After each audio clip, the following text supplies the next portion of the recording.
what we're going to do is show you how to add a little bit of capacity to lumbar spine inflection. So what we're going to do here is called a dynamic isometric. Basically, that means we are going to do an isometric contraction through whatever segment we're working on. Here's full range of motion, and that includes lateral bending and extension and flexion. So what Andy's going to do is hop back up on here. He's in his flexion. I'm going to help pick his legs up. So we're going to come all the way up into extension. What he is going to try really hard to do is use these muscles to hold there.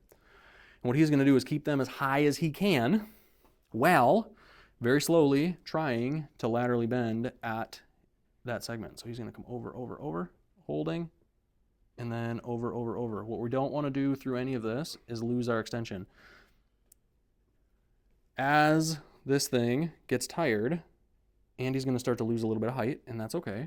That's actually what we want. But we're going to continue to try and laterally bend as he slowly comes down. It's called a dynamic isometric because he is moving laterally in that extended isometric position. And as he gets tired, he's going to slowly work his way down, which means we're going to work the muscle through its full range of motion as we're doing this dynamic isometric. So basically, he's doing a full lumbar extension contraction all the way through this full range of motion. And we could get picky here and have him not roll. Yep, we're getting a little bit of rotation in there too, and that's okay. That is more straight lateral flexion. I could have been paying better attention, but you know what, here we are.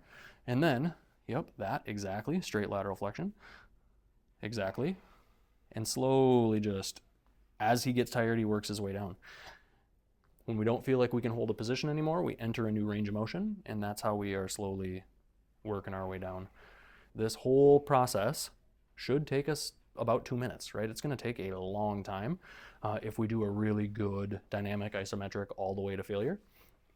We're not going to sit through that whole thing, but that is what it should look like, and that's what we want to do. The very last thing is we want to add some endurance to these lumbar extensors and really teach Andy how to buffer his spinal flexion. So we're going to make these muscles not just as strong as they can be. We definitely want to add strength to them, but we also want to teach them how to protect his lumbar spine from flexion when they're tired.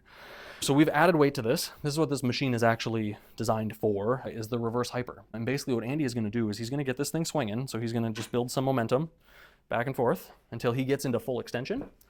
At the top of that motion, he's going to try to hold, but not keep it there, just full contraction and then let it swing. Full contraction, let it swing. Full contraction, let it swing. That motion takes his lumbar spine through its full range. It does a couple of things really, really well. One is we get full contraction of those lumbar extensors, and we get good decompression of the lumbar spine from the weight as it swings back down and through. That really teaches our lumbar spine how to be healthy and safe. But it's really the last step that we go through, at least when we're regaining flexion. You get a pretty good low back pump out of it.